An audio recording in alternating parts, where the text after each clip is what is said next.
Estás escuchando The Farm On Air, el podcast para los apasionados del sector porcino.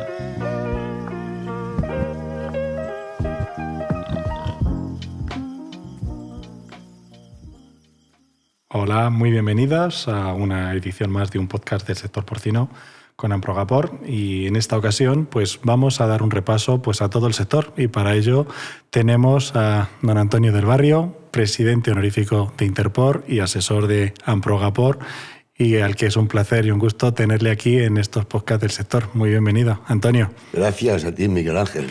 Pues vamos a hablar un poquito del presente, del pasado y del futuro de este sector nuestro, que es el sector porcino. Y hoy aquí las cosas con claras. Uno de los grandes expertos que tenemos en este sector eres tú, así que queremos aprender un poquitito de esta memoria fantástica para poder ir hablando un poquito. Hoy en día, lo sabemos, estamos muy orgullosos, tenemos un sector que es el tercer sector del mundo, prácticamente el principal exportador, en el año pasado el número uno, creciente, referente a nivel de Europa y a nivel mundial, pero esto es lo que tenemos hoy en día. Esto empezó en algún momento.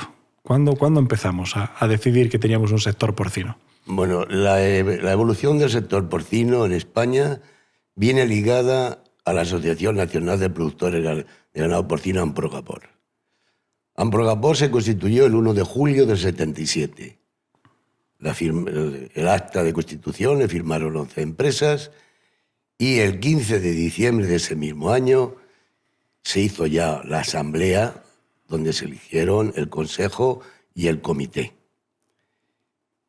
Estuvo un año, el año 78, sin que no tenían director, y el 2 de enero del 79 tuvieron la desgracia de contratar a este señor. El acierto y nunca mejor dicho. Entonces, si comparamos lo que era Amprogapor en aquel momento, pues representaría un 20% de la producción porcina.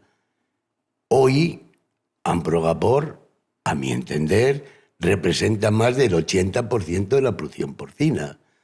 En el año 79 teníamos 1.300.000 reproductoras, no llegábamos a producir 1 millón de toneladas, la producción por cerda y madre era la media nacional, era 13 lechones, por favor, y no podíamos exportar. Éramos netamente importadores en aquel momento. Netamente era comercio de Estado. Ah, claro. Era comercio de Estado. Y ahora mismo pues tenemos 2.600.000 reproductoras, se produce 5 millones de toneladas, se exportan 3 millones de toneladas y la media por madre es de 27 lechones. Es decir, que se ha dado un gran salto desde el año 79 al 2021. Pero claro, ese salto ha tenido dificultades, problemas y grandes disgustos para unos y para otros. Sí, porque esto mucha gente se puede creer que esto parece de la noche a la mañana de multiplicar por 5 el sector, pero sí que es cierto que habrá algunos hechos desencadenantes que son esos pequeños peldaños que a veces cuesta, a veces no cuesta, pero ¿cuáles podrían ser aquellas cosas? En la estructura, el año 2000 se publica el Real Decreto de Ordenación de Explotaciones Porcinas. Ese Real Decreto recogió todas las figuras de explotación que había en el campo, marcó capacidades, marcó distancias, las famosas entre distancias explotaciones del 2000. Entre municipios, a municipios, a vías urbanas importantes y a caminos. Ya reflejaba temas sanitarios que había que cumplir, temas medioambientales que había que cumplir y temas de bienestar animal que había que cumplir. Yo creo que aquel fue un gran reto que duró 18 años, que ha sido superado, lógico y natural, por otro Real Decreto que se ha publicado hace poco. Ha sido una evolución. La verdad que el 306 justamente lo que se basa es en el 324 y se ha ido evolucionando en función también de cómo ha evolucionado en estos últimos, 18, 19 años el sector. Y ese yo creo que ha sido un hito. Pero hay hitos sanitarios importantes. En el año 89 teníamos peste porcina africana, Auyeski, peste porcina clásica y fiebre aftosa. En aquel momento, pues había que trabajar, por que la gente vacunase de peste porcina clásica y fiebre aftosa para erradicarla. Era obligatorio. Tuvimos la gran suerte que en el año 1986 la Unión Europea nos declaró libres de peste porcina clásica y fiebre aftosa. Pero teníamos otra, que era la peste porcina africana. La gran peste porcina africana. Ahí tenemos que agradecer los ganaderos, porque yo hablo siempre como ganadero, a la idea que tuvo un gran veterinario, que ya nos dejó el año pasado, que era Miguel Ángel Díaz Lluvero, que era su director general de Sanidad. Yo era director de Amprogapor, me citó a su despacho y empezamos a hablar de que teníamos que hacer algo porque íbamos a ingresar en el mercado común y teníamos que ser capaces de erradicarla. Se hizo una sesión de trabajo en la que participaron ganaderos por Amprogapor, organizaciones agrarias, comerciantes, mataderos, industrias cárnicas, comunidades autónomas, colegios veterinarios. Lo inauguró Miguel Ángel y lo clausuró el ministro Carlos Romero Herrera. De ahí se sacó las bases, que luego dio lugar al Real Decreto del año 1985. Claro, en ese Real Decreto, pues tuvimos que trabajar seriamente. El coordinador que le nombraron a Quintiliano Pérez Bonilla por parte del Ministerio, a mí como director de Amprogapor, José Manuel Sánchez Vizcaíno con su laboratorio Método Lisa, la parte diagnóstica, y Fernando Pascual, que para descanse, igual que Antonio Anoro, el uno era de Asocarne, el otro de Aice, para que los mataderos siguiesen cumpliendo lo que se establecía en el Real Decreto. Tuvimos que dar muchas conferencias por los pueblos. Eso fue una gran labor casi evangelista y apostólica de convencer a todos. Totalmente. Y tenemos que agradecer la labor que nos prestaron los alcaldes, la Guardia Civil y los jefes de sanidad y producción de las provincias.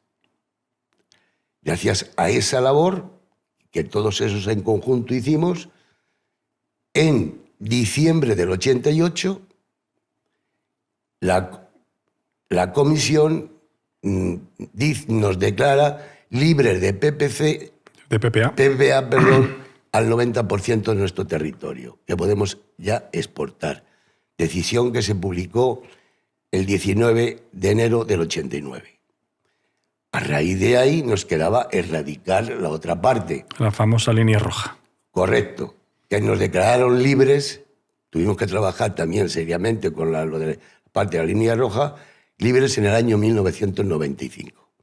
Es decir, que esos son hitos que la gente pues se ha encontrado que no lo ha vivido y había que ir por los pueblos.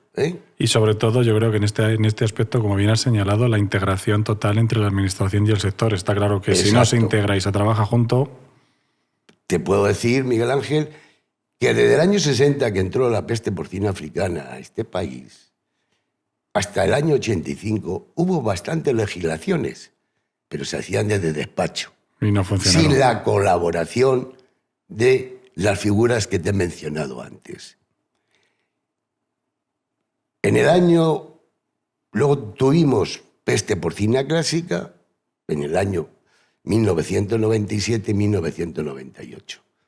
Pues pasa lo mismo, que si no es por la gran colaboración de los sectores afectados, que era el porcino, los mataderos y la industria cárnica, con la administración central y las comunidades autónomas, en 1 año y medio fuimos capaces de erradicarla. ¿Sí? Otro hito es la Auyeski. Eso te iba a preguntar, digo, de todas las enfermedades que habías citado, todavía nos queda la Auyeski, que en aquella época, que estamos hablando del 2000, era endémico en España. Exacto. Hace solo 20 años era endémico. ¿Qué es lo que sucede? En el año 1995 sale el primer Real Decreto de Aullesky, pero hecho por la Administración, sin la colaboración del sector. Fracasa totalmente. En el año 2000 y 2001, Amprogapor no es que sea más listo que nadie, sino que copia lo que hicimos con lo de la peste porcina africana. E invitamos a una reunión en Madrid a 150 veterinarios, porque verdaderamente quien conocían la situación de la Aullesky eran los veterinarios. De esa jornada, que eran veterinarios de socios de Amprogapor, de las organizaciones agrarias, del ejercicio libre, de laboratorios, de las comunidades autónomas, del ministerio, salieron las bases del programa de Aullesky. Al año siguiente volvimos a convocar a todos para si las bases que habían aprobado ellos había que corregirlas. Se corrigieron algunos puntos y luego llegó la labor de Amprogapor de convencer a las 3 OPAs y a las cooperativas que eso era lo esencial para los ganaderos de porcino. Y para tratar de controlar y erradicar a Aullesky en España. Y verdaderamente, pues las convencimos. Hubo una reunión con el director general y con el subdirector y aceptaron las propuestas de todo el sector, ya no eran de Amprogapor, sino de las organizaciones agrarias, de las cooperativas y de Amprogapor. Y ya faltaba solo un pequeño detalle, que tenía que tomar la decisión el señor ministro de Agricultura. Don Carlos Romero en aquella época. Era don Miguel Arias Cañete. Hombre, ya teníamos a don Miguel Sí. con nosotros. El comité de Amprogapor se reunió con don Miguel y con la secretaria. Y en esa reunión se le pidió y aceptó el nombrar 2 coordinadores de campo propuestos por el sector. Los 2 fueron aceptados y gracias a esos coordinadores, pues estamos ahora en la situación que estamos. Conjuntamente con la labor que hicieron ellos y con sus colegas veterinarios de las granjas, de las comunidades autónomas, pues creo que también dimos un gran salto en esa enfermedad al día de hoy. Los 2 coordinadores eran... Mariano Herrero y Albert Finestra. Ellos son los que impulsaron el trabajo también en campo y los controles a nivel de granja con la administración para impulsar el control y la erradicación de la Aullesky en España. Quedan otros hitos económicos. Esos son importantes para el sector, los hitos económicos. En el año 1980, un recién llegado a Amprogapor como era yo, se cuentan con la grave crisis del sector porcino. En aquel momento, como tú bien has dicho antes al principio, era comercio de Estado y teníamos precios regulados. Para el sector había 4 tipos de precios: el de intervención superior, el indicativo, intervención inferior y el de garantía. Cuando el precio que cobraba el ganadero, que era el indicativo, aquel deseado, bajaba debajo del precio de intervención inferior, se tenían que poner en marcha las ayudas. Las compras bien públicas. Las compras de canales, mediacanales o piezas, o las ayudas a almacenamiento privado. En esa situación del año 80, el señor ministro, que era Jaime Lamo de Espinosa, de la UCD, hizo caso a la industria y no a la producción, y no quería hacer las compras. ¿Qué hizo Amprogapor? Hacer un informe de 5 folios con letras grandes, hacer 400 fotocopias y llevarlas a la puerta del Congreso y a todos los diputados que entraban, y tenía una intervención el ministro ese día. Cuando entró le enseñaron. Gracias a eso nos recibió el ministro y se puso en marcha las compras de canales. Y a su vez le pedimos al ministro que se quitasen las ayudas que había del Banco de Crédito Agrícola que se establecieron en el 76 para hacer nuevas granjas y ampliaciones. Que el sector pida que se quiten ayudas. Mira que ya es significativo. ¿Qué situación estaba? Sí. Esa fue una crisis bastante fuerte para el ganadero. A los 2 años, es decir, en el año 82, viene un terremoto. No levantamos cabeza de año tras año. Exacto. ¿Qué terremoto? Hacienda quiere cobrar a los ganaderos con carácter retroactivo 5 años el ITE.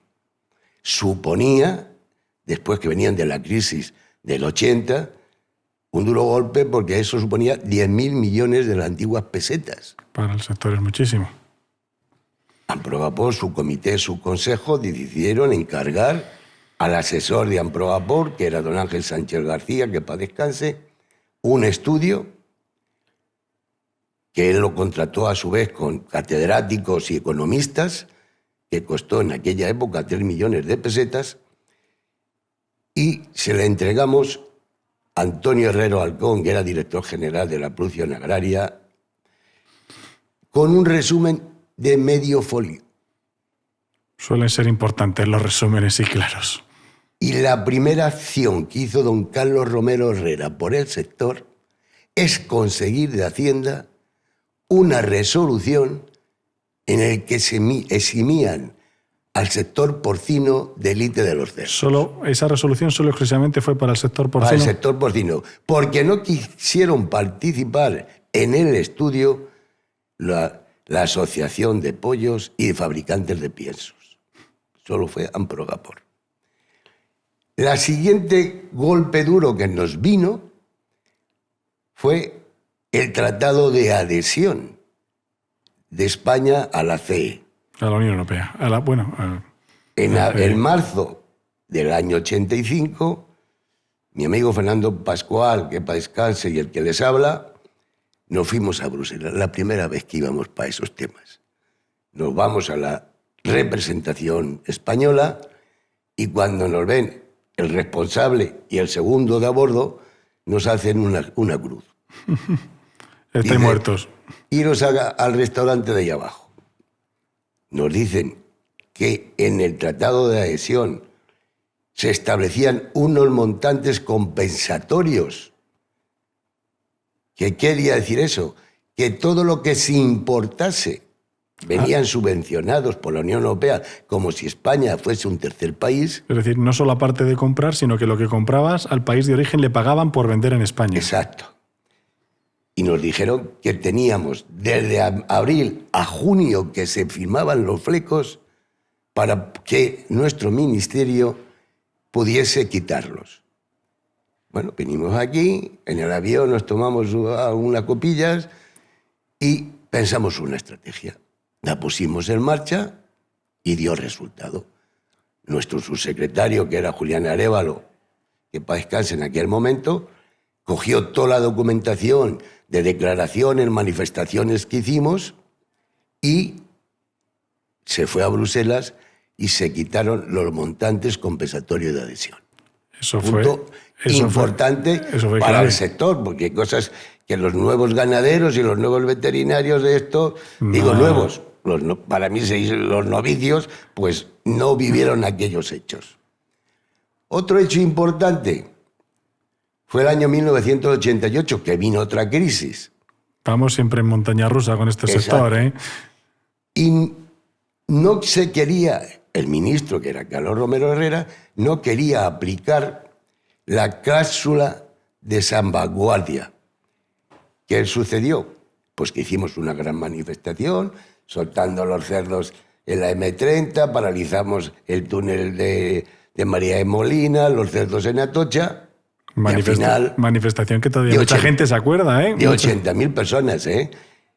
Se pidió los contingentes. Esos son hechos que para mí, para el sector, fueron importantes, porque todas esas crisis, más lo que yo iba diciendo, permitió que de esas 300.000 explotaciones que había, yo decía que del año 80 al 90, que las que tenían menos de 50 madres tenían que desaparecer. y Eso desaparecieron. Echarle valor Desde también. los Ir diciendo. 90 a los 2000, cuando ibas por los pueblos, le decías, el que tenga menos de 150 madres, o amplía o la cierre. Eso no da vida para los hijos. Y ahí está, que se quitaron. Además, ayudaron, lógico, no solo a lo que yo decía, sino las crisis y la ordenación del sector ayudó a que todas esas explotaciones que no tenían futuro desaparecieran. Nos queda otro hecho importante, que es la interprofesional del sector porcino. La crema del pastel, el gran desarrollo que hemos tenido y que yo creo que ahora mismo lo está viendo todo el sector como una de las herramientas más útiles que tenemos. En el año 90, el Consejo de Amprogapor me manda que yo visite los países donde puede haber algo de interprofesional.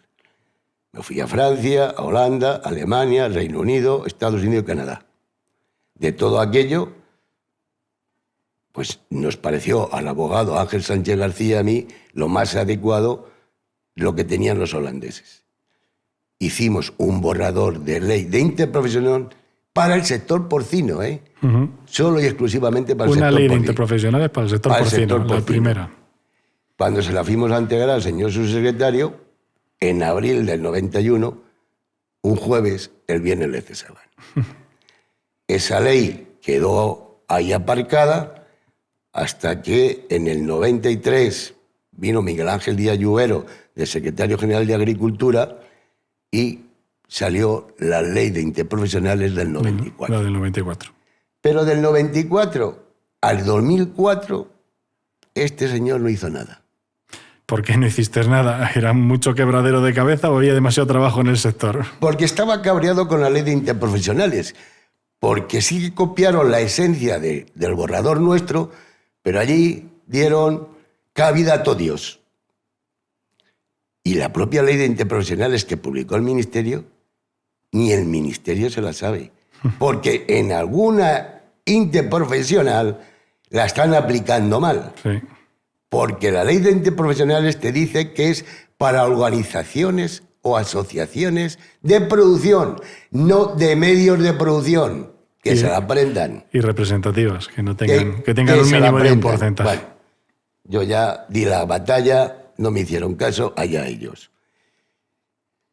Pero en el 2004, por un buen amigo que era miembro del Consejo de Amprogapor y se iba a jubilar, y en todos los consejos y asambleas le decían, señor director de Amprogapor, ¿qué pasa con la ley de interprofesionales? Se iba a jubilar, dije, me voy a poner las pilas. Me reuní, primero fui a visitar a los responsables de Asaja, COA, UPA, los presidentes y secretarios y de cooperativas, que si querían hacer una interprofesional me dijeron que sí. Me reuní con los técnicos, hicimos las bases técnicas, los principios básicos de la interprofesional, pero cuando llegamos al reparto de la representatividad, ellos dijeron, hasta aquí llegamos nosotros, habla con lo que hablaste. Con los jefes, que son los que tenéis que poner encima de la mesa los porcentajes. Con los jefes, tuvimos 5 comidas con los 5 para llegar a acuerdo en la representatividad, pero al final se llegó. Firmamos los acuerdos el 1 de abril del 2000, de diciembre del 2004. Y se lo dimos a la industria en el 15 de diciembre del 2004. Por el 2004 al 2008, que les fue reconocida por el Ministerio de Agricultura, tuve cantidad de reuniones con los representantes de la producción, con los representantes de la industria, que no sabían lo que querían, hasta que al final los convencí para que presentasen los documentos que queríamos para aprobar el reglamento, nuestros estatutos, y al final... Ahí está. Pero que si no me pongo las pilas, no hoy por hoy, no el sector porcino no tiene interprofesional. Pues ahora mismo, y lo repito, se considera como uno de los puntos casi de más madurez del sector porcino, que podamos tener una organización que estemos todo el sector, ganaderos, industrias cárnicas. Luego, obviamente, cada uno tiene sus puntos específicos de trabajo, pero por fin tener una estructura común para defender el conjunto del sector, ya sea el ganadero, el cárnico y nuestro producto, tanto a nivel nacional como internacional, yo creo que ha sido también uno de los alicientes que hemos tenido en este sector. Nos has dado un repaso fantástico hasta el sector. Yo creo que tenemos que venir otro día y hacer otro más para hablar un poquito del futuro, porque a mí me apetece que luego lo podamos ir hablando contigo para tener otra cosa. Solo una pequeña matización para el futuro. Una, creo que el sector tenía que meditar para no crecer, porque un sector que produce 5 millones de toneladas y exporta 3, a lo más mínimo que falle de noticia falsa, que los pille confesados. Y 2, todas estas novedades que quieren introducir sobre bienestar animal, sí que le pediría a los representantes, en especial a usted como vicepresidente de COPA y presidente de Sanidad y Bienestar Animal del Grupo de Trabajo COPA Colleca, que vengan con estudios científicos. Cuando quiera, necesario. Me gustaría volver y hacer hincapié en este tema. Es muy importante. Es muy importante que el sector porcino siempre se acompañe de la ciencia, porque si no cometeríamos un error de aventurarnos a algún espacio en el que vamos como ciegos y como pollos sin cabeza. Así que creo que esa es una recomendación muy útil no solo para el bienestar, sino para medio ambiente y cualquier otro aspecto que tenemos que ir sobre hechos consumados, y no podemos jugar con las granjas de los ganaderos, que hay muchas familias detrás de todo nuestro sector que tienen que seguir para adelante. Don Antonio, ha sido un auténtico placer tenerte en este podcast con nosotros, y yo simplemente recordar a los compañeros el número de WhatsApp que tenemos para cualquier comentario que quieran hacernos o cualquier pregunta, que es el 603 52 68 59. Antonio, un placer y nos vemos pronto. El placer ha sido mío. Gracias. Gracias a vosotros. Acabas de escuchar The Farm On Air. Te esperamos en el próximo capítulo.